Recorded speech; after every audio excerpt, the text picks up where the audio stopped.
Hi, welcome to Craft Little Things. I'm Andrew, thanks for joining me today. So today I'm going to show you how to make this gorgeous little light box. Very simple.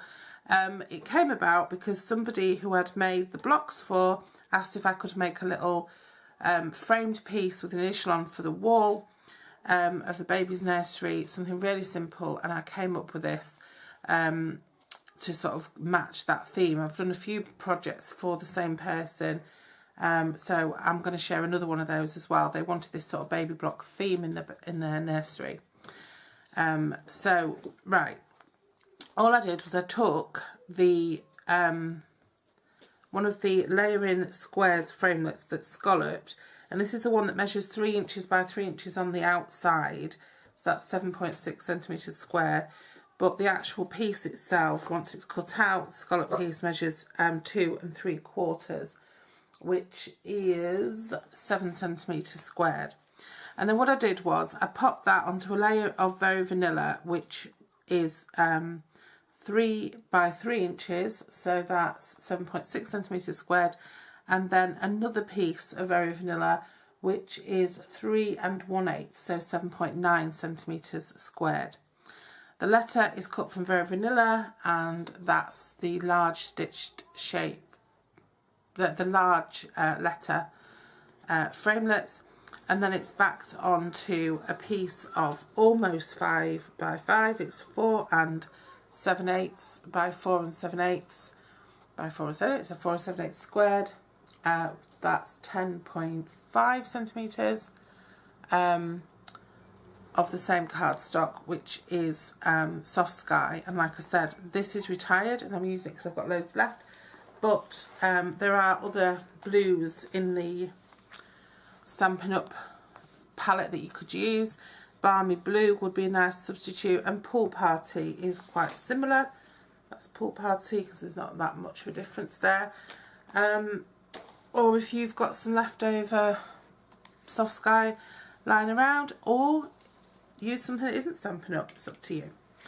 The only other thing you need for this is a piece of 9 by 9 Very Vanilla, or whatever colour you choose to use. That's 22.9 centimetres squared. And then what we're going to do, sorry about that, I've got my windows open because it's so hot and there's a car outside. Now what I'm going to do here is I'm going to score at 1/2 inch, 1 inch, 1.5 inches and 2 inches, okay, on that side. And then I'm just going to turn it to do the opposite side, so half an inch, 1 inch, 1.5 inches and 2 inches.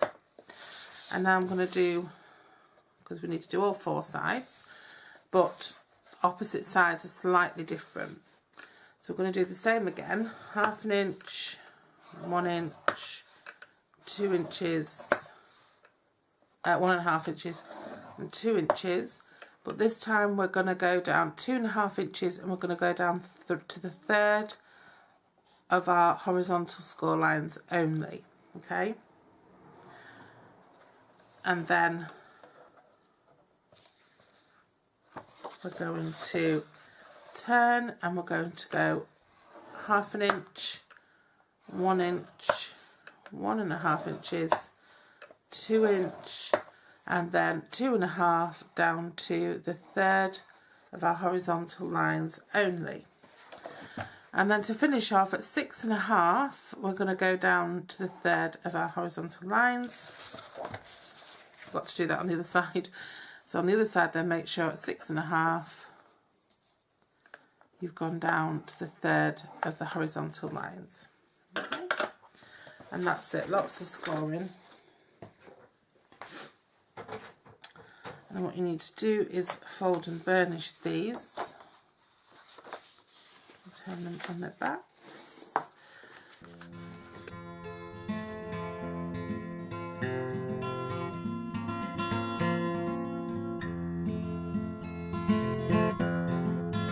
And there's lots of different ways people have of doing this.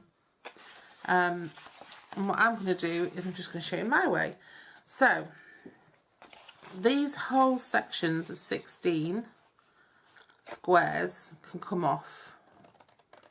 So just go and cut these 16 squares at the end off. So that's your 4 by 4 sections.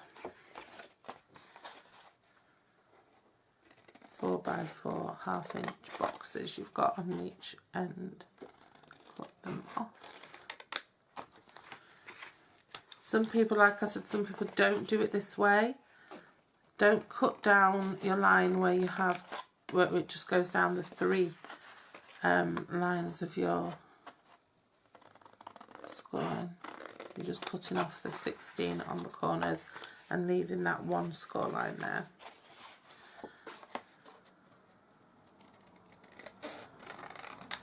It's a big piece of cardstock to waste and make a mistake on. Okay. Now some people leave more on and they make like a triangular shape for where these cross over. So they'd go and then make a little triangle, but I'm not going to do that. I'm just going to be as basic and simple as possible because that's what I tried to do. So cut down that score line to the 3rd horizontal and then stop. Cut down the score line to the 3rd horizontal and stop. And do that on both sides, then you'll have these little flaps on each side.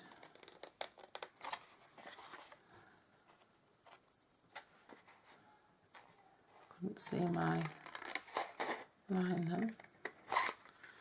Okay, and so what will happen is these sides will go in first and then these sides will roll in next to them, and then these glue it together. One thing we need to do, and that is add our backing, the little whatever we're putting in on the inside.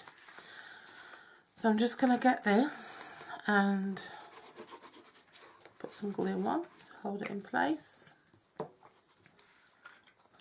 And like I said, I've just made this just smaller than 5 inches square.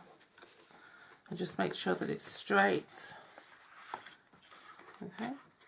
And then you want to do these sides first. So I run some glue along this flap. So it's the sides without the flaps that you want to do first. Just run some glue along there, and all you do is just sort of roll it up and make it nice and square, so it's sort of like a little pen box.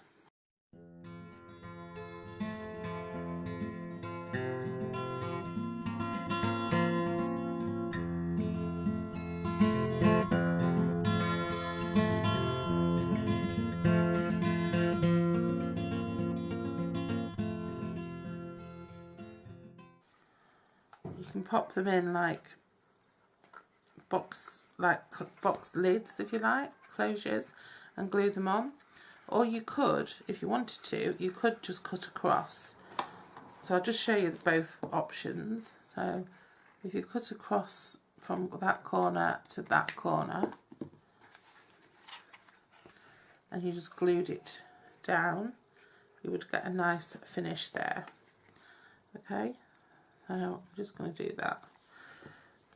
Or you can just pop it in like a box lid.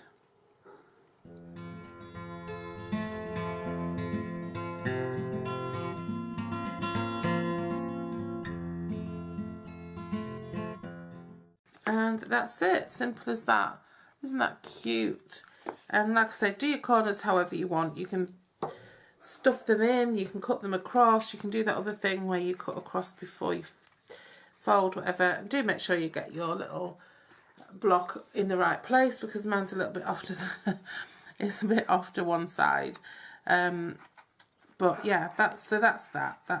And that's just for to pop on a wall. Now you can either, so to pop it on the wall, obviously you can just use the pad or some glue, or you can stand it up and just make a little rigid frame for it. And all I'd do for that is I'd just make a little sort of triangular affair and stick it on the back. So I just go for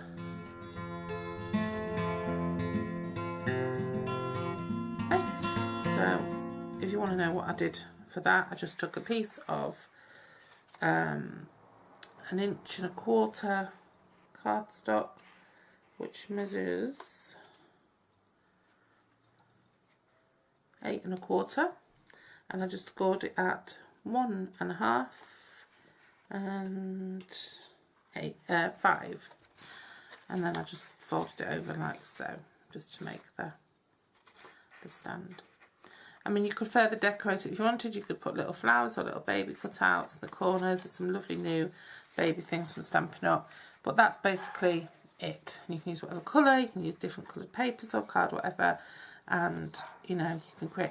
It'd look lovely to create a little, you know, if you had a baby. I'm going to do one, another project using a similar sort of design, but you could do 4, or you know, in a 4, why am I saying 4? You do however many letters are in your child's name. So this is for George, you could do 6 for George, and it'd be lovely on the nursery wall. It'd look really cute. So a great gift as well for somebody, because it's not something you'd, well, when you're pregnant you might want to sit and do some crafting. Anyway, so thanks for joining me, and I'll see you again very soon. Bye.